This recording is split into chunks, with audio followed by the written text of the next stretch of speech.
नमस्कार, आप देख रहे हैं स्वराज एक्सप्रेस और मैं हूं आपके साथ वर्षा। अवकाश से बढ़ेगी परेशानी और वो इसलिए क्योंकि मध्य प्रदेश के तहसीलदार और नायब तहसीलदार आज से 3 दिन के सामूहिक अवकाश पर चले गए हैं। सभी रविवार रात में सरकारी व्हाट्सएप ग्रुप से लेफ्ट हो गए और इस दौरान उन्होंने अपनी सरकारी गाड़ियां भी लौटा दी हैं। वे प्रमोशन लिस्ट नहीं आने से नाराज हैं। बता दें कि प्रदेश में तहसीलदारों को कार्यवाहक डिप्टी कलेक्टर और नायब तहसीलदारों को तहसीलदार बनाने का मुद्दा फरवरी से ही गरमाया हुआ है। वे चाहते हैं कि कार्यवाहक डिप्टी कलेक्टर और तहसीलदार को लेकर आदेश जीएडी यानी कि सामान्य प्रशासन विभाग ही निकाले। हालांकि अब तक लिस्ट जारी नहीं हुई है और इसलिए उन्होंने सामूहिक अवकाश पर जाने का मन बनाया है और इसके अलावा ग्रेड पे वेतन विसंगतियों को दूर करने की मांग भी वे कर रहे हैं।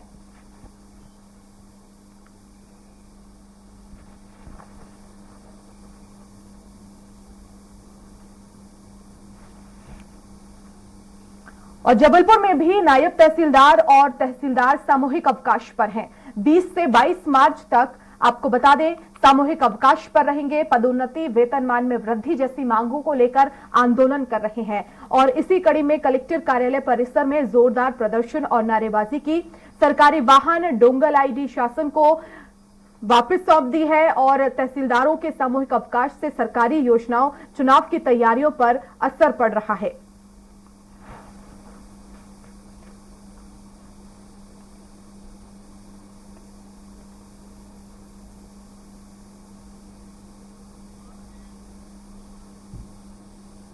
और इसी खबर पर ज्यादा जानकारी के लिए भोपाल से संवाददाता विवेक शर्मा हमारे साथ लाइव जुड़ गए हैं। साथ ही साथ जबलपुर से अरविंद दुबे हमारे साथ लाइव जुड़ गए हैं।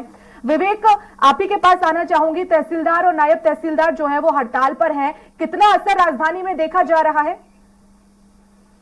बिल्कुल वर्षा, बता दें अनुमान हम देख तहसील कार्यालयों में लगातार आज सोमवार का दिन यहाँ पर भीड़ लगी होती थी, लेकिन आज का दिन ऐसा है कि हम दिखाना चाहेंगे कि पूरी तरीके से इस तहसील कार्यालय में सन्नाटा पसरा हुआ है। और बात करें तो कोई भी अधिकारी, नायब तहसीलदार बैरागढ़ का रूम है, यहाँ पर देखिए सन्नाटा है और ये कुर्सी है पूरी तरीके से खाली है। तो ऐसे में जो लोग आ रहे हैं उनकी समस्या लगातार बढ़ती जा रही है, क्योंकि जब तक यहाँ लोग आएंगे और अधिकारी मौके पर नहीं बैठेंगे ऐसे में लोगों की समस्या बढ़ना लाजमी है। तो बात करें तो लोग परेशान हो रहे हैं और कोशिश जी, कौन से काम इससे प्रभावित हो रहे हैं?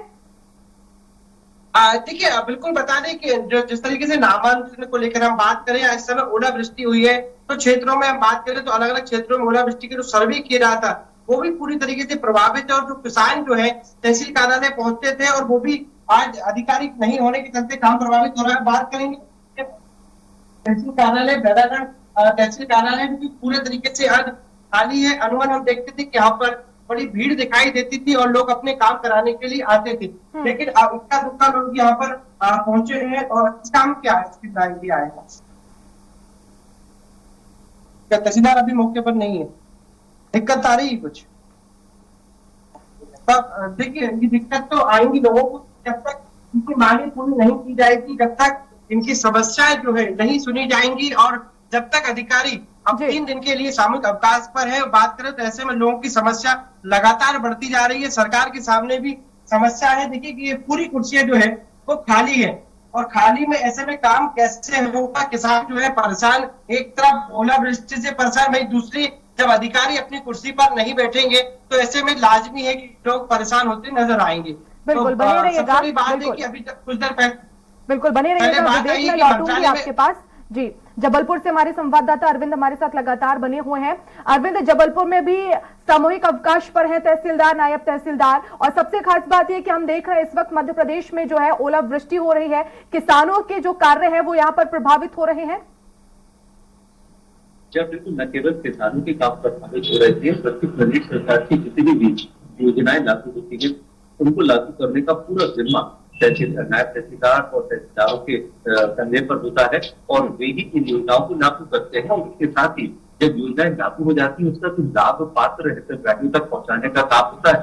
जमीन स्तर पर इन्हीं के पाता है। तो जाहिर सी बात है कि इनके 3 दिन के हड़ताल यानी कि 20, 21 और 22 ये 3 दिन का जो सामूहिक अवकाश है इस वजह से ये सरकारी योजनाओं पर कोई भी काम नहीं हो पाएगा, क्योंकि इनके दस्तखत के बिना पटवारी काम नहीं कर पाते और इनके द्वारा अग्रेषित रिपोर्ट के आधार पर ही एसडीएम काम करते हैं, तो वे भी काम नहीं कर पाएंगे। जाहिर सी बात है कि जो मुख्य कड़ी है सरकार की, वो कड़ी इस वक्त सामूहिक अवकाश पर है। तो ऐसे में दिक्कत परेशानी आम लोगों के साथ है, न केवल शहरी क्षेत्र में बल्कि ग्रामीण क्षेत्र में रहने वाले लोग भी परेशान है। खासतौर पर किसानों को दिक्कत होना स्वाभाविक है, क्योंकि उनकी सीधी समस्याओं का जो निराकरण है वो नायब तहसीलदार और तहसीलदार की रिपोर्ट के आधार पर ही होता है। और इस वक्त चूंकि सबसे ज्यादा जो गेहूं खरीदे का काम है, इस वक्त जो पंजीयन का काम है, वो तमाम चीजें इस वक्त जमीनी स्तर पर होती हैं, जो कि मार्च का महीना है, क्लोजिंग का टाइम है, तो राजस्व जुटाने का जो सबसे अहम काम है वो काम भी यही करते हैं। तो जाहिर बात है कि इनके सामूहिक अवकाश पर जाने की वजह से सरकार के सारे काम का बुरी तरह से ठप हो गए हैं। सामने है लेकिन क्या, क्योंकि 3 दिन का ये अवकाश है, जाहिर तौर पर इससे तमाम काम जो है प्रभावित हो रहे हैं। इससे पहले सरकार से जो है वो अपनी बात तहसीलदारों ने सामने रखी थी, अवगत कराया अपनी मांगों से। या बिल्कुल, फरवरी माह में भी इसके पहले उन्होंने इसके लिए प्रदर्शन किया था और शुक्रवार को काली पट्टी बांधकर उन्होंने इसके लिए बराबर प्रदर्शन भी किया था और काम भी किया था। और उसके साथ ही उन्होंने मुख्यमंत्री के नाम पर एक ज्ञापन भी सौंपा था और उसमें साफ तौर पर कहा गया था कि सोमवार तक सरकार। मैं लौटूंगी आपके पास। इस वक्त हमारे साथ प्रदीप मिश्रा तहसीलदार हैं, वो जुड़ गए हैं। प्रदीप जी, बहुत स्वागत है आपका स्वराज एक्सप्रेस में। धन्यवाद जी। प्रदीप जी, 3 दिन का सामूहिक अवकाश है, आखिर क्या वजह है, क्या मांगे हैं आपकी? हमारी मुख्य रूप से मांग तो केवल तहसीलदार, नायब तहसीलदार, एसएलआर का समय में प्रमोशन नहीं किया जा रहा है, जबकि मध्य प्रशासन के अन्य डिपार्टमेंट में किया गया है। हम लोग 2 साल लेट हो चुके हैं। कृपया हमें कार्यवाहक जो चार्ज देना है वो दे दिया जाए। नायब तहसीलदार बहुत महत्वपूर्ण इकाई है, वो गजेटेड नहीं है, राजपत्रित नहीं है, उसको राजपत्रित किया जाए। और नायब तहसीलदार का जो वेतन है वो काफी कम है अन्य केडर के मुकाबले, जबकि ये बहुत महत्वपूर्ण पद है पीएससी का, तो हमारे वेतन की विसंगति को दूर किया जाए। जी प्रदीप जी, आखिर क्या वजह रही कि आप सामूहिक अवकाश पर उतर आए? क्या इससे पहले आपने सरकार को अपनी मांगों से अवगत कराया था? जी हाँ, इसी साल 4 बार तहसीलदार, नायब तहसीलदार संघ ने बार-बार ज्ञापन देके माननीय पीएस साहब से, माननीय मंत्री महोदय से मिलकर बार-बार सूचित किया गया, लेकिन इतने के बावजूद भी कोई फायदा नहीं हुआ।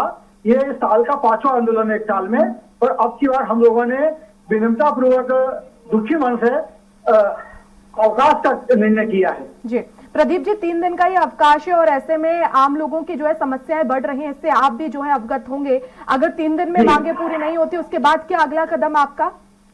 अभी प्रांतीय कार्यकारिणी की बैठक होगी 3 दिन के अवकाश के बाद में, उसके बाद में निर्णय किया जाएगा कि आगे की रणनीति क्या होगी। अभी हम शासन की समस्त योजनाओं में साथ में हैं, लेकिन हमको दुखी मन से 3 दिन के अवकाश में हैं। बिल्कुल। प्रदीप जी, क्या आम लोगों के सामने कोई विकल्प रखा गया है? क्योंकि जो है आम लोग तमाम काम लेकर जो है पहुंच रहे होंगे कार्यालय, और ऐसे में उन्हें परेशानियां हो रही होंगी, उनके काम समय पर नहीं हो रहे होंगे, चाहे वो गेहूं खरीदी को लेकर हो, चाहे वो राजस्व से जुड़े तमाम विषय हो उसको लेकर। जी हाँ, काफी समस्या पैदा होनी है, क्योंकि पूरे मार्च का महीना का अंत चल रहा है। हम लोग राजस्व वसूली भी करते हैं। प्रत्येक जिले में लगभग 1 करोड़ से 2 करोड़ रुपए राजस्व की वसूली प्रभावित हो रही है। नामांतरण बंटवारा के कार्य आज से 2 रुक जाएगा। तो लोक सेवा केंद्रों में जो मूल निवासी जाति आय प्रमाण पत्र बनते हैं, ईडब्ल्यूएस के प्रमाण पत्र बनते हैं, वो बंद हो जाएंगे। गेहूं का सत्यापन किसानों का हो रहा है, वो काम आज से बंद हो जाएंगे, क्योंकि हम लोग ओटीपी नहीं बताएंगे। बिल्कुल, तो यहाँ पर जो है किसानों के सामने भी संकट है, लेकिन हम उम्मीद करते हैं कि आपकी मांगे जल्द से जल्द पूरी हो। बहुत शुक्रिया प्रदीप जी हमसे जुड़ने के लिए। और विवेक हमारे साथ लगातार बने हुए हैं, भोपाल से संवाददाता। विवेक, हम देख रहे हैं कि 2 टूक शब्दों में यहाँ पर कहा जा रहा है कि 3 दिन तक जो काम है वो प्रभावित यहाँ पर होंगे, वैकल्पिक व्यवस्था भी कोई नहीं है। क्या सरकार को ये नहीं चाहिए, क्योंकि उन्होंने कहा, जो तहसीलदार हमसे जुड़े हुए थे, कि ये 5वां उनका आंदोलन है इस साल और वो लगातार मांगे भी करते रहे हैं। क्या सरकार को ऐसे कामों को लेकर प्राथमिकता नहीं बरतनी चाहिए? क्या उन्हें समय पर इनकी मांगों को पूरा नहीं करना चाहिए? खासतौर पर प्रमोशन का जो है वो मुद्दा 2 साल पिछड़ गए हैं, तहसीलदारों का ये कहना है।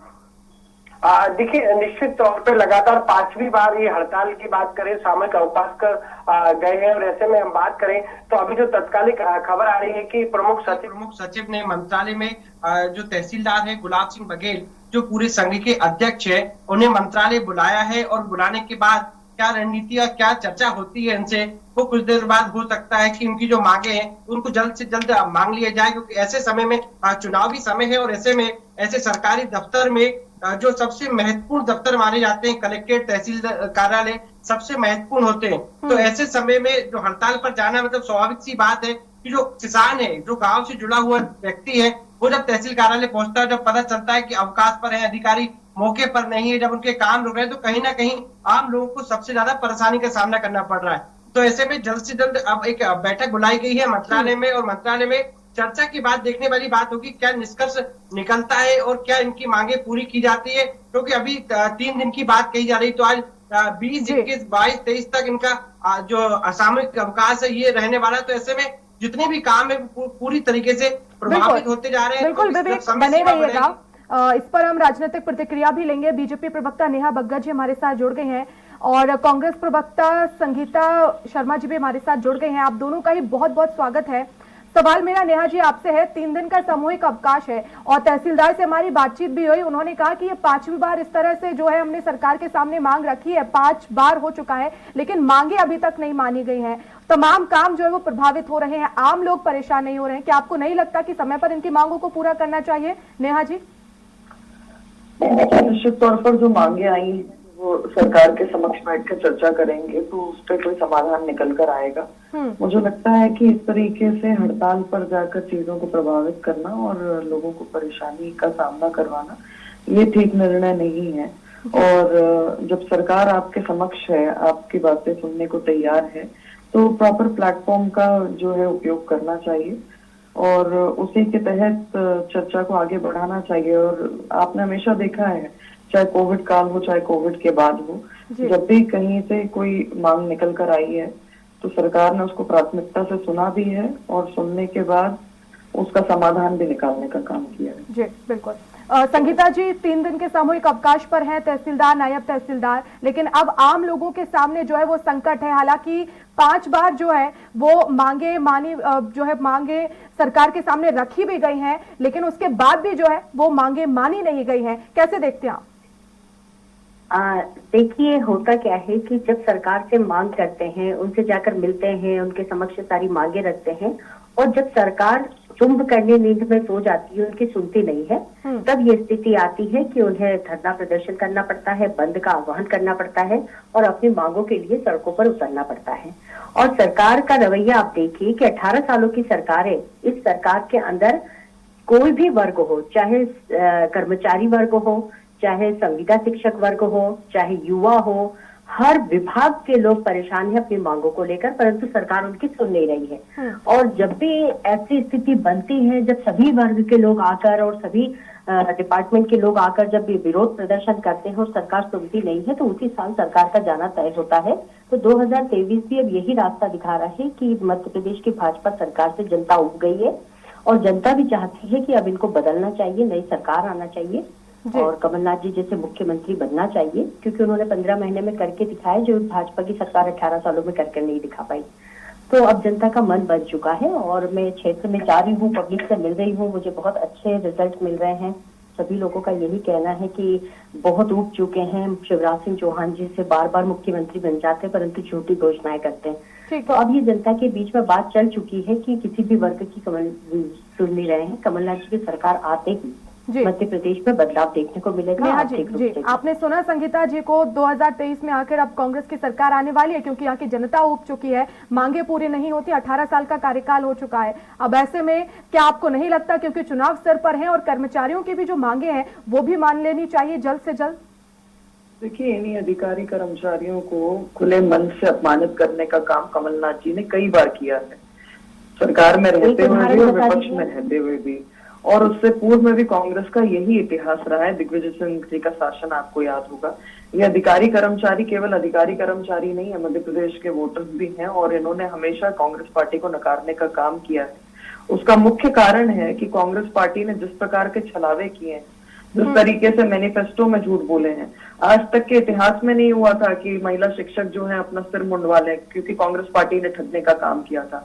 आज तक के इतिहास में नहीं हुआ था कि पटवारियों को इस तरीके से खुले मन से जिस तरीके से जीतू पटवारी ने किसकी सरकार अपमानित में हो करने रहा का है? काम किसकी किया था। सरकार में हो तो रहा है? कांग्रेस पार्टी की कथनी और मुझे तो कथनी अंतर है। बात भारतीय सुनकर जनता हंसी पार्टी आती की कि कैसे सरकार इतना झूठ बोल संवेदनशील लेते हो आप सरकार है, लोग। ये सभी बताइए वर्गों कि की कौन सा सरकार है वचन और पूरा नहीं किया, कोई एक भी अगर याद हो तो बता मांगे दीजिए। सरकार इनसे बैठ के कोई एक चर्चा भी याद करेगी हो और तो उनका दीजिए। समाधान निकालेगी। नेहा जी, लेकिन यहाँ पर अब विषय यही है कि तहसीलदार, नायब तहसीलदारों की जो मांगे हैं वो पूरी हो जाए, क्योंकि काम जो है वो प्रभावित हो रहा है। इस पर तो विचार आपको जल्द से जल्द करना चाहिए।